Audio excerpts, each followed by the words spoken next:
un certain nombre de formations qui portaient justement sur l'austérité, comment elle était menée au niveau européen, etc.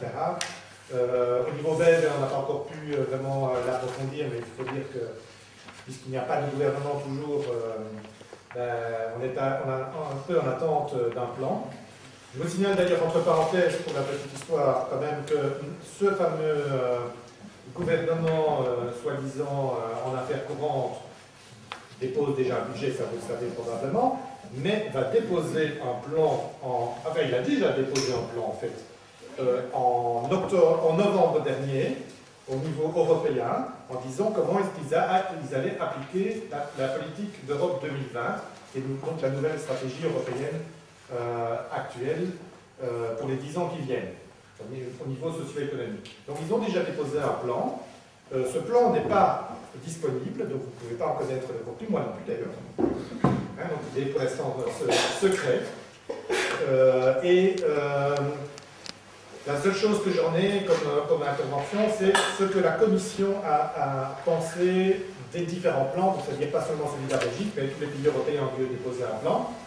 Et en principe, suite à cela, il va donc y avoir le sommet européen.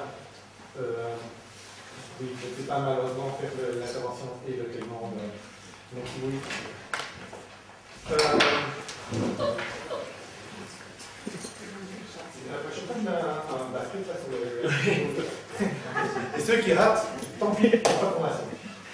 Alors, reprenons ce que j'étais occupé à dire. Normalement, le principe, c'est qu'ils vont avoir le sommet de mars maintenant. À peu près plus ou moins vers la fin du mois. Ils vont se rencontrer et de nouveau voir dans quelle mesure ils vont approfondir ce projet de 2020. Et en avril, les plans officiels seront déposés. Mais donc on n'aura toujours pas de gouvernement probablement à ce moment-là. Donc ça veut dire que c'est toujours le gouvernement en affaires courantes qui va effectivement déposer ce plan. Lui sera public.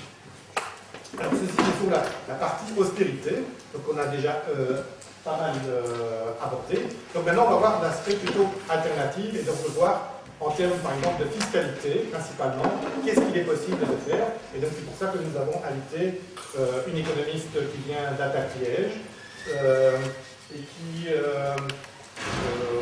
participe, parce qu'en fait, Attaque participe également au réseau de... Non, c'est comment ça s'appelle? C'est ça, le réseau pour la justice fiscale. Qui est donc une organisation qui regroupe plusieurs ONG et les organisations syndicales du côté francophone ou bien de national. National, pour donc effectivement et Attaque, oui, donc des ONG, donc Attaque fait partie des ONG qui participent à cela, pour effectivement essayer de promouvoir une autre manière de concevoir la fiscalité. Alors la fiscalité, c'est pas un sujet super entraînant, hein, donc c'est pas toujours c'est parfois un petit peu technique, et donc c'est pour ça qu'on a voulu avoir quelqu'un qui est bien spécialisé dans la matière et qui pouvait effectivement apporter cette lumière. Et donc je pense que j'ai suffisamment parlé, je vais donc te laisser royalement la parole. Et donc tu dis un petit peu comment est-ce que tu comptes le faire, c'est-à-dire tu fais une présentation, on peut t'interrompre ou bien. Oh, on fait comme on veut, cool. Oui, mais à chaque fois que vous ne comprenez pas quelque chose, ça, à mon avis, vous comprendrez tout, parce que j'essaye de partir, même si c'est chiffré, d'exemples concrets. Vous m'arrêtez quand vous en avez besoin. Il faut essayer que ça porte le mieux possible, et s'il nous reste un peu de temps pour débattre aussi, ben c'est génial. Ça va? Ben, à moins que vous préfériez qu'on fasse autrement, ben, a priori, il faut être chacun... Pour les autres fois, parfois l'intervenant a du mal à arriver au bouton d'exposer. Oui, c'est bien d'essayer de garder un temps à la fin du débat. Elle met quand même à l'intervenant la réponse, comme ça on reste pas sur ça. Et je voulais vraiment essayer. Oui, mais donc ça veut dire que les participants vont se faire pas trop D'accord. Oui, en fait, je trouve que ce serait peut-être bien de s'interrompre quand on en a besoin, parce qu'on n'a pas bien compris, mais peut-être pas pour débattre. On débat après. Parce que si on se met à débattre pendant, je ne sais pas comment je vais gérer le temps pour essayer de vous en laisser vraiment pour le débat. Ça va? Alors, c'est la journée de la femme. Hein, je je trouve que c'est assez chouette qu'on parle d'impôt aujourd'hui parce que dans toutes les régressions sociales de nos acquis, c'est vrai que c'est la femme qui paie le plus. Hein. Donc, qu'on soit de plus en plus conscient des outils qu'on a, voilà, pour tout le monde, mais aussi pour ceux qui sont dans les pires situations. Alors, je vous donne deux papiers. Le papier, ce n'est pas vraiment le contenu fondamental qui nous intéresse, mais ça me permet de l'accrocher. Et de l'accrocher de manière à vraiment comprendre c'est quoi la dynamique des impôts.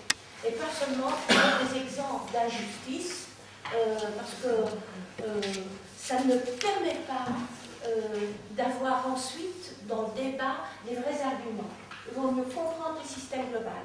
Et alors, pour ce faire, je prends les chiffres de la BND, ceux du dernier rapport, et je vais vous montrer. Vous avez. Alors, encore quelqu'un? Non. Je vais vous montrer d'entrée de jeu, finalement, qui paye l'impôt. Ce sera déjà intéressant. Par la suite, je reviendrai à ceci pour mieux vous montrer quels sont les différents types d'impôts. Et là, je vous montrerai quelles sont les techniques qui font que l'impôt est injuste quand même. C'est que le taux de l'impôt, selon ce qu'il porte, n'est pas le même. Et c'est que la philosophie de l'impôt n'est pas nécessairement la même. Et dans un troisième temps, je vous dirai où le bas blesse le plus, pour enfin pouvoir vous dire en quoi la Belgique est un paradis fiscal. Il y a des centaines de paradis fiscaux, mais sur la grosse septantaine des principaux paradis fiscaux, les scientifiques qui se penchent, ceux qui sont vraiment les plus intéressants pour le financier, ben, la Belgique se trouve dans les deux. Pourquoi? On va voir. Avant d'arriver là, il faut quand même se saisir de prérequis. Vous savez que l'impôt, ça sert à quoi? L'impôt, c'est la contribution de toute la société à une société, finalement, où, en principe, chacun devrait pouvoir consommer tous les biens communs, essentiels. Deuxième philosophie, dans les États démocratiques, il est acquis, de par le monde, dans les États démocratiques, que, en fait, l'État a un rôle de régulateur de l'inégalité. Ok? Même quand c'était encore des royautés, des monarchies totalitaires. Quand le sujet, il n'est pas content qu'il a faim, ben, c'est la révolte sociale. Hein? Bref, ça, c'est pour ça que le puissant, contre cela que le puissant se prémunissait, mais finalement, en termes démocratiques, c'est devenu le rôle de l'État, c'est la réduction des inégalités et le soutien des plus fragiles. C'est important. Donc, je vous montre un papier, là, qui reprend les derniers chiffres de la BNP, et qui vous dit d'un côté, les recettes publiques, les recettes de l'État, c'est quoi? Et de l'autre côté, ben, l'État y dépense, pourquoi? Je ne vais pas m'amuser à voir avec vous, il dépense pour qui, pourquoi. Mais, gardez bien le papier, ça vaut la peine d'aller le voir, d'aller le lire.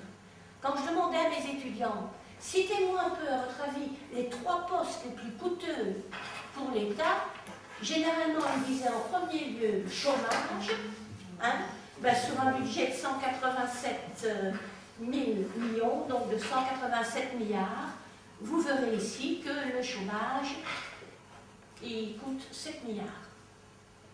C'est vraiment pas grand-chose. Il me disait souvent ensuite l'aide au tiers-monde et les pensions. Hein, alors, les pensions, je ne se trompais pas trop, mais l'aide au tiers-monde, sachant qu'elle représente, transfert au reste du monde, 4 milliards, c'est-à-dire presque rien, et sachant que ces 4 milliards comprennent les charges de rapatriement, la gestion des centres fermés, parce que nous avons une vue très particulière de ce que c'est l'aide au tiers-monde, ben vous voyez que ce n'est vraiment pas cela qui coûte à notre budget. J'en termine pour tout ce qui est l'usage des prélèvements, vous savez lire, vous lirez par vous-même et vous verrez les proportions par vous-même. Vous vous rendrez compte en tous les cas que tout ce financement est pour le plus gros pourcentage, soit du revenu pour les fonctionnaires, soit du revenu de substitution pour notre population la moins nantie, qui aujourd'hui se compte à raison de 2 millions d'unités, comme pour rigoler. Si on compte les gens qui sont au minimum d'insertion, les gens qui sont au chômage, pas nécessairement les CCI, les chômeurs complets indemnisés, mais aussi les chômeurs partiels, les gens en réinsertion par le chômage via le neurologue, etc., etc. Si vous comptez les ALE, si vous comptez les handicapés, si vous comptez, etc. Et parmi ceux-là, je ne compte pas non plus les vieux, parce que vous savez qu'on se gargarise toujours en Belgique, nous avons la meilleure sécurité sociale. Ben, je voudrais vous dire que la Commission européenne a commandé une étude sur les risques de pauvreté des personnes âgées. Il y a 3 ans, nous étions 2e, 3e au hit parade des mauvais payeurs de nos vieux. Maintenant, sur les 27, l'Europe élargie, nous sommes 7e d'après cette enquête. Donc, si vous voyez des vieux mendier maintenant, ne vous étonnez pas. Voilà. D'où vive l'impôt.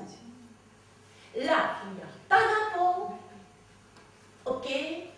Eh bien, c'est l'incohérence, c'est la pauvreté absolue, c'est l'insécurité, c'est la frustration permanente, c'est la police et le goût du fascisme. Et les inégalités s'accentuent, voyez ce qui se passe dans le monde entier, ok? Vous voyez aux États-Unis, le Tea Party. Vous voyez en Suède, un des exemples de démocratie sociale extraordinaire, bascule. Vous voyez en Hollande, ça fait déjà longtemps que ça mijote. Vous voyez le nord de notre pays. Vous voyez la première dame présidentiable en France selon les sondages, c'est la fille Le Pen, ok. Vous voyez l'Autriche, qui a déjà fait ses preuves dans les années qui ont précédé. Voilà. Tout ça ne fait qu'un. Vive l'impôt donc. Je reprends ma première colonne, les recettes fiscales. Autrement dit, voilà, c'est parce qu'il y a un impôt que l'État se finance, mais il ne se finance pas que par l'impôt. Il se finance aussi à travers le travail, puisque vous savez tous que les gens qui travaillent paient l'ONSS, dit-on, et les indépendants, les lois sociales. Donc ça constitue un prélèvement aussi, et puis l'État, il organise le loto, il vend des tas, chicken chat, il fait un petit chiffre par la vente de ses services. Autrement dit, sur un budget de 187 milliards, c'est le total là tout en dessous, vous voyez que les impôts représentent 100 milliards, donc un peu plus de la moitié. Que les recettes parafiscales, ce qui signifie l'ONSS et les lois sociales, représentent 50 milliards. Ça veut dire pratiquement un tiers. Et puis, voilà, 19 milliards pour les recettes propres à l'État. D'accord? Sachez que dans ces recettes-là, on ne nous donne pas, c'est une décision de l'Union européenne, les gains que l'État fait de sa spéculation. Sachez que l'État fait de la titrisation,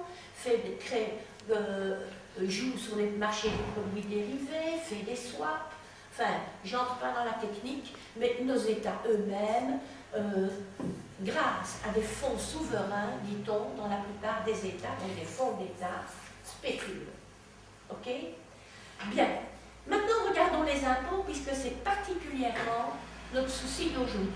Eh bien, le chiffre est en rond, donc les chiffres sont exprimés en millions. Hein. C'est pour ça que je prends les 3 premiers et que j'appelle ça milliards. D'accord? Puisqu'un milliard, c'est 1000 millions. Je prends chaque fois les premiers chiffres, celui avant le point.